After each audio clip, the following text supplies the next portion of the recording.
everyone knows that Micah Parsons is a beast, right? He is arguably the best defensive player because, he doesn't just fit a simple, you are a defensive end. You are a middle linebacker. You are a safety. He's a rare athlete in that he can line up in a lot of places. So when you consider now the contract that Nick Bosa just got, right, off of his rookie deal. If I'm Micah Parsons and Nick Bosa gets $34 million a year, that's the AAV. Well, I want 40. And he's going to get it. He's going to get it because of how much he means to that team. We talked about the power shift that's going on in Dallas. He wants to spearhead that. And then what he's going to do is about to go. I think he's about to go off. I think he's going to be about to be on a tear. And I think what we see out of Micah Parsons, you see him at the outside linebacker position. He can also stand up. He can rush from anywhere on the field, and he can cover on top of that. You got to understand, this guy was a former running back in high school, so he's extremely athletic. Yeah. So I'm really excited to see what he's going to do this year, and he's going to get the bank for sure. Is there, like you guys always talk about, you even said it earlier today, we were talking about, Nick Bosa being on the field, or like what's Mike Tomlin going to do game planning wise? How in the world do you game plan for Micah Parsons?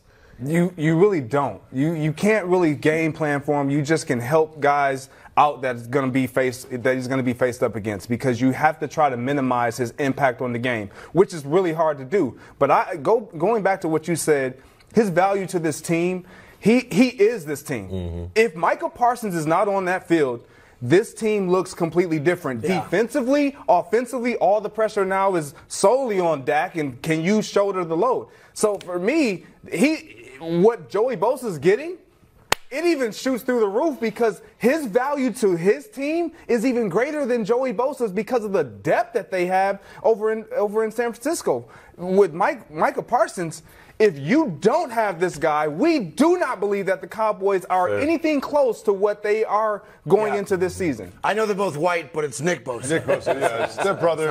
I'm sorry. It's okay. Nick, Joey. Look, they're 1 and 2. They're brothers. They're 1 and 2. Nick, you know I'm talking about you. Yeah. Joey, I'm sorry, man. You got to get back healthy. When Mike McCarthy said this, he was like, he's going to seize everything, carpe omnia, right? And what he meant was like play defense and grab the ball. But in the wake of the Nick Bosa news, now he's talking about the salary cap. He's like, he's going to seize everything, because if Nick Bosa is making, 122 guaranteed? Yeah. Micah Parsons has got to be looking at 140. Well, in that ballpark, for sure. That's why I said, outside of the Bosa family, the next happiest family out there, assuming he stays healthy, has got to be Micah Parsons, because I'm a little bit younger, and I play 3 positions, maybe 4, and I am the defense. And he feels like I'm better than Nick Bosa. Right. Period.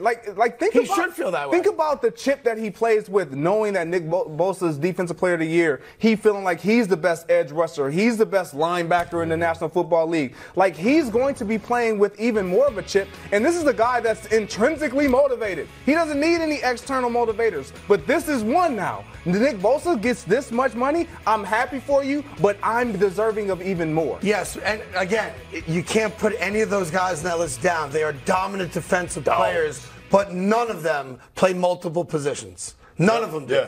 Yeah. Bosa, I'm a defensive end. I'm lining up on the left side. Yeah. That's where I'm going to be. I'm out in coverage. Mike is on the left side. Mike is on the right side. Mike is in the middle. In coverage, in man-to-man, in zone. Like, Micah does so many things. He's so versatile. So it's like Nick Bosa, he's got his hand in the dirt, and he's an edge rusher.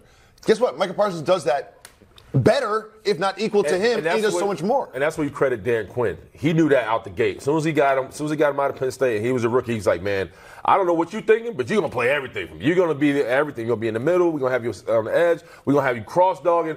Wherever you're at, you will be a menace. And he's been able to utilize that. And think about the compliment that Mike McCarthy paid to Micah Parsons. He compared him to the quarterback. He's like a quarterback. Yeah. The most important asset of all 32 teams is your quarterback. Mm-hmm. He's saying that about his defensive end / outside linebacker, all-world everything. Yep. Correct. Is he your defensive player of the year?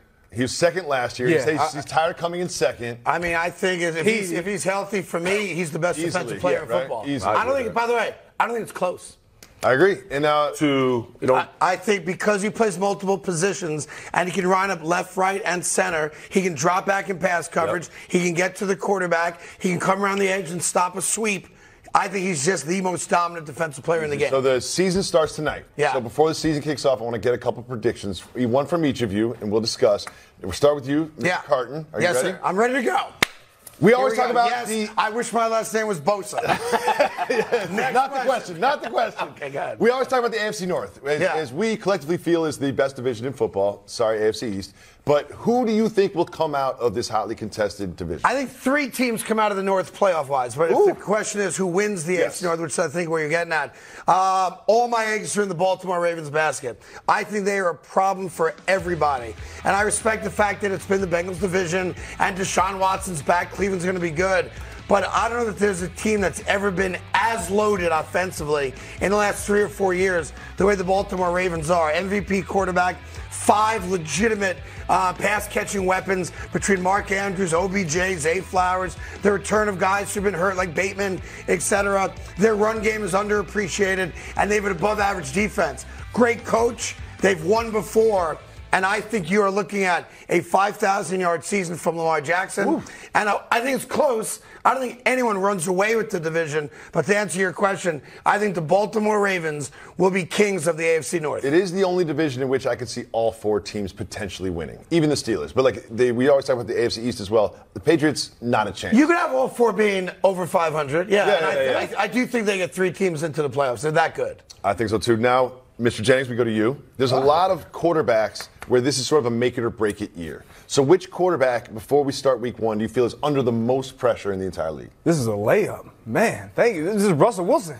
I mean, his career's on the line. Like, I know we see all these quarterbacks up here. Russell Wilson, your face should be up here behind us as well. If you don't have the season that Sean Payton is looking for, you may very well be out of a position and out of this league. Like, it is making, we talk about Dak Prescott, make it or break it. Yeah. Russell Wilson cannot have the type of season anywhere remotely close to what he experienced and we experienced last season. This is a quarterback that we understand he's gone to 2 Super Bowls. He's won 1 Super Bowl. The expectation was for him to come in and allow this team to be a contender to compete to win a Super Bowl. I believe they have that opportunity this year. If he gets back, if he doesn't, his career is on the line. I just want to push back. I think it's Aaron Rodgers. I'm with you on that. Really? He's brought in as the savior. He's brought in to be the next Jesus Christ. He's had one foot in retirement the last 3 offseasons. They've customized the whole organization to Aaron Rodgers. He's been faking retirement for 3 years. That's not pressure. No, it's pressure because of the media. Because he's in a team where he's had to come in and pretty much perform surgery, revamp Mekhi Becton, be a father to Zach Wilson, absolutely put Woody Johnson on what the coaches should look like for a winning team. I mean, the man has had to come in and do open heart surgery for the New York Jets. They have, and Craig has admitted to this, they had to do everything to make Aaron get here. Now he's here. He has to deliver, especially on Monday night against the Buffalo Bills. I think if we went back 12 months, Russell Wilson's the answer. Because he was brought in to do for Denver what we're asking Aaron Rodgers to do for the Jets. And it's all on Aaron Rodgers. He's brought in to save a franchise. Russell Wilson already had the bad year. He didn't save the franchise. So my money's on Aaron Rodgers. Yep. Willie, this one's for you. Go in ahead, the NFC, all we talk about is Eagles, Niners, Cowboys. Eagles, Niners, Cowboys. Yeah. What team outside of those 3 in the NFC could you see contending for a Super Bowl? I'm going with the New Orleans Saints. Yeah, you are. Let's go. Who that nation? Yes, Derek Carr. Second easiest schedule. That is true. Listen, I think they're going to have 2,000-yard receivers in Chris Olave and Michael Thomas. I also think Derek Carr doesn't get a fair chance. I think he deserves a little grace. We got to understand what he went through with the Raiders. Multiple head coaches. The Antonio Brown nightmare, the Henry Ruggs situation was a lot to unwrap. You talk about this man. Now, the only knock on him, he's had back in the last 2 seasons, he's had back-to-back 14 interception seasons. That's not good. That's not the only knock on him. Guys never won a playoff game. That's another one. I'm just giving you one that I feel like should help my point there, Craig.